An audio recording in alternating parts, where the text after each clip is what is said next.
Hello, my dear friends. Today I am going to discuss with you about the different test of sound measurement. When we talk about sound measurement, we talk about different tests.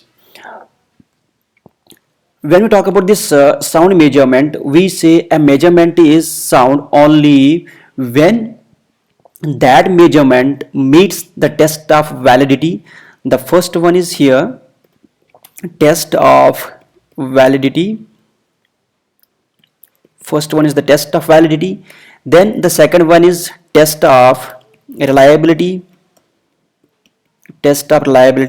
and the third one is test of practicality. These three tests, then we say the measurement is sound. Now if we talk about this test of validity, what this is, test of validity, it refers to the extent to which a test measures what we actually wish to measure. That is what is the test of validity, what it is.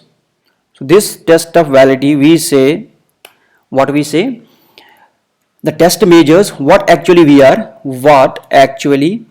it measures what actually we are, or we wish to measure. Rather, we can say like this, we wish to measure, right? That is what is the test of validity. When we talk about the test of validity, we mostly talk about the internal validity as well as the external validity. Then we have different types of validity. In that we have first one, that is content validity. Then we have second one, which is called as criterion related validity, and then we have the last one, which is construct validity. If we talk about these three different types of validities here, we have the first one, what is that? That is content validity. Then we have criteria related validity, and then we have last one, that is construct validity. I am going to take one separate video on these three different types of validity. Now if we talk about the second one, which is a test of reliability. Test of reliability has to do with the accuracy and precision of a measurement procedure, right?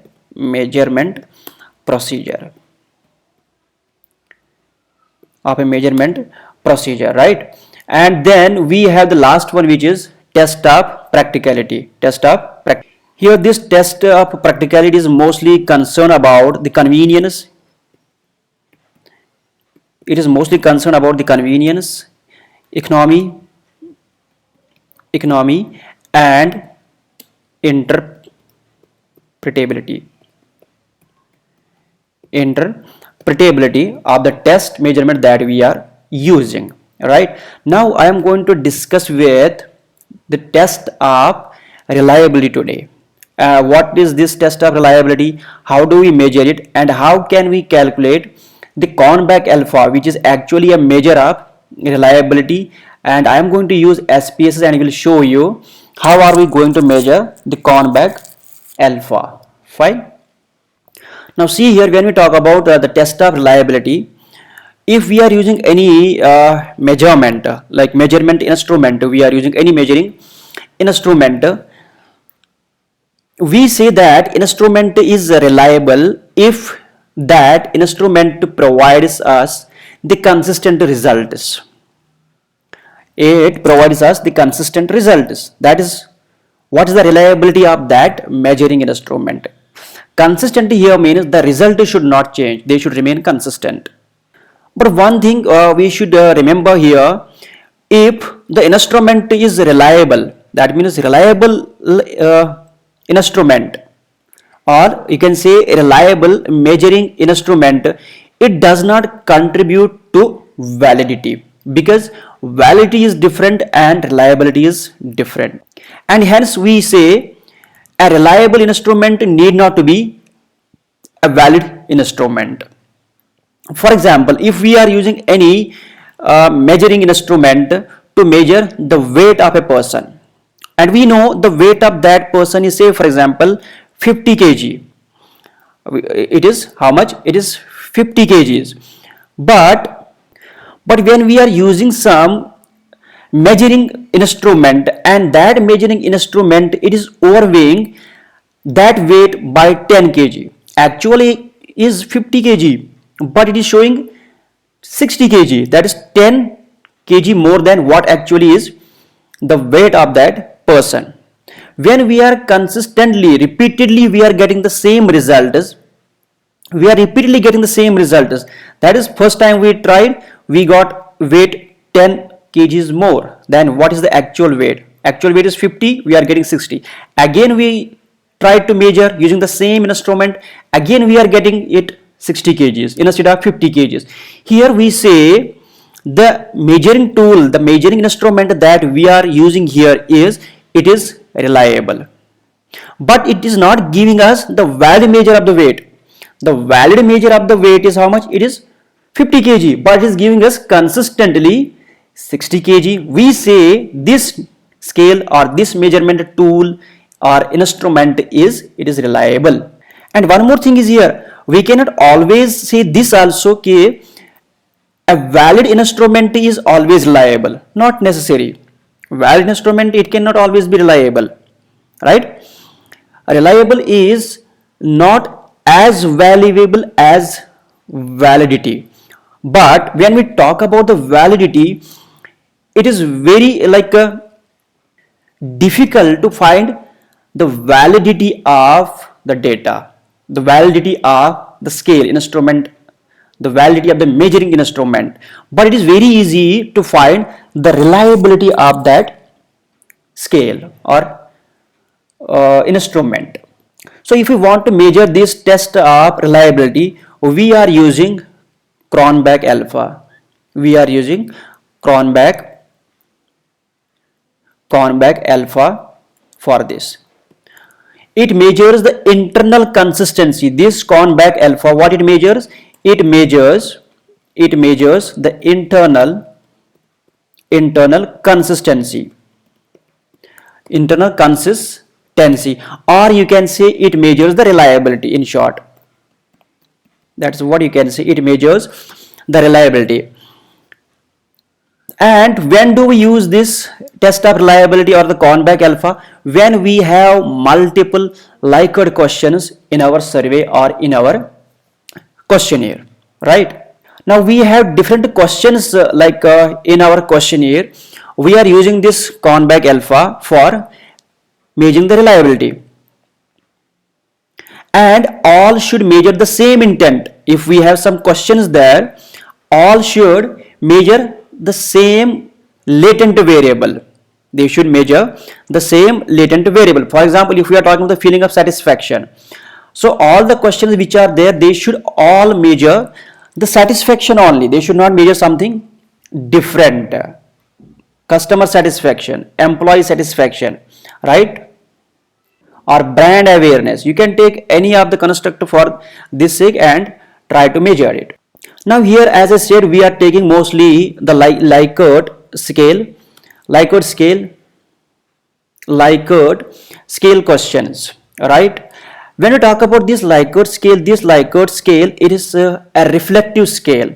It is a type of reflective scale which is unidirectional,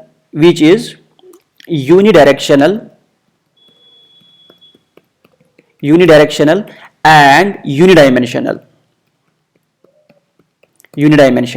So both we have to make sure about this Likert scale. It is unidirectional and unidimensional, right? Now if we measure this Cronbach alpha in SPSS, what should be the value of this? The value of this Cronbach alpha, it should be greater than 0.7. It should be greater than 0.7 according to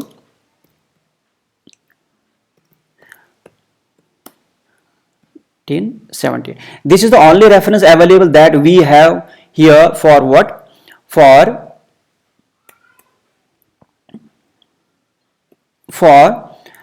measuring the Cronbach alpha, it is 0.7. It should be greater than 0.7 according to Nunelli 1978. We have only this reference available for Cronbach alpha. Now let me open one file here so that we can measure this Cronbach alpha. Now let us go to the file. Now we are going to open one file here.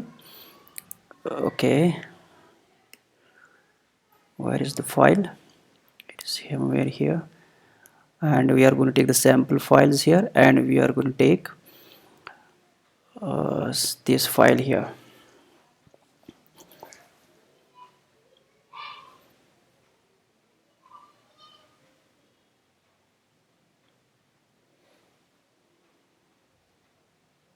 And here is the file which is on the satisfaction. Fine. Now if you see here, we have around 18 questions available here. Almost 18 questions are available here. If we see here, the questions Likert scale type of questions which are measured on the Likert scale, that is from strongly. If you see here, this is from strongly negative to strongly positive. So such type of questions we are going to take and find the reliability or the internal consistency of these questions, right? So what we are going to do, the path for this is very simple. We are going to analyze. After analyze, we are going to scale. In scale, we have reliability analysis, right? We have here different questions or the different variables here. Now if we see contact, it is not on Likert scale. When we talk about the price satisfaction, variety satisfaction, organization satisfaction, service satisfaction, then item quality satisfaction and overall satisfaction, they measure the same latent variable, right? So what we are going to do, we are going to drag all these 5, how many there, 6 questions here into this box, right? And make sure here in this model alpha should be there. It should be alpha. After that, we have to go to statistics. Once we go to statistics, we have different things like descriptives for, then inter item, then summaries, then ANOVA table, then all these tests we have here. Only one that we are going to check here is scale if item is deleted, right? Other things are there, we also need those items also, but this time because I am talking about the reliability test, so I will take only if any item is deleted from these questions. So we are going to continue. Then after continuing, and then I am going to click here OK, and the results will pop out here. Now you see here, this is the case processing summary here, right? No item is excluded here. If we see, likewise deletion based on all variables in the procedure, so 0 item is deleted here, right? Now if we see here this table, this is a very important table, and this is the reliability test which we have to report later. Now see here, the Cronbach alpha is how much? It is 0.827 for how many items? For 6 items, because we had entered 6 items, 6 questions there, right? So we can say the data is reliable. Now if this Cronbach alpha, if it were less than 0.7, so that means the data is not reliable. In case if we conduct any test on that type of data which is not reliable, we are going to get what do you call that, surprising type of results. The results which actually we are not expecting, we are going to get those type of results if we take the data which is not reliable, right?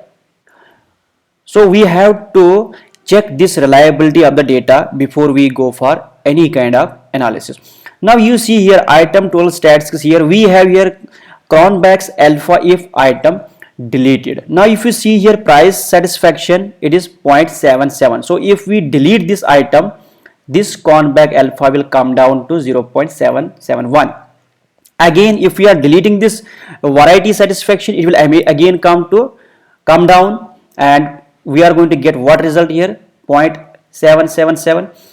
But when we talk about this, what is that, organization satisfaction, because this organization satisfaction is not related to what, the quality or the satisfaction related to the product. Now if we delete this, totally irrelevant. Now if we delete this item, we are going to increase our reliability to 0.860 when it is only 0.827. Again by this, if we are deleting this, it will come down. If we are deleting this item, that's overall satisfaction also, the reliability will come down. Now what we are going to do, we are going to delete this item, that is organization satisfaction, and this reliability will go up. No doubt the data is reliable here because we got Cronbach alpha more than 7. It is reliable. So just to show you like how can we increase the reliability of data by deleting the unrelated questions. Fine. Now let us go back to our data. This is the data that we have. Again we are going to analyze. Then scale, then reliability. And here which item we have to remove? We have to remove organization satisfaction. We are going to remove it. We are going to click it. Then click here. It will come back here. Now again to statistics, we must make sure this item is checked here. Fine. Then continue. Then we are going to hit OK here. Now if we see here earlier, what was the earlier reliability here? The earlier reliability was how much? Now you see here the earlier reliability was 0.827 when organization satisfaction was there. Now you see when we removed the organization satisfaction, we got Cronbach alpha how much? 0.860. That is how we have increased our Cronbach alpha value. Now you see here earlier we had here 6 items. If you see here we had 6 items. Now we have deleted 1 item and hence we have only how many items here? Number of items are 5 here. Now you see here it will go to 8.1, 8.1, 8.3, 8.60 and 8.3. So we are not going to delete any of these items because they are internally consistent. Thank you so much guys for watching this video. Thank you. Friends, please do like, comment and share my videos with all of your friends and colleagues, and do not forget to subscribe my channel. Thank you.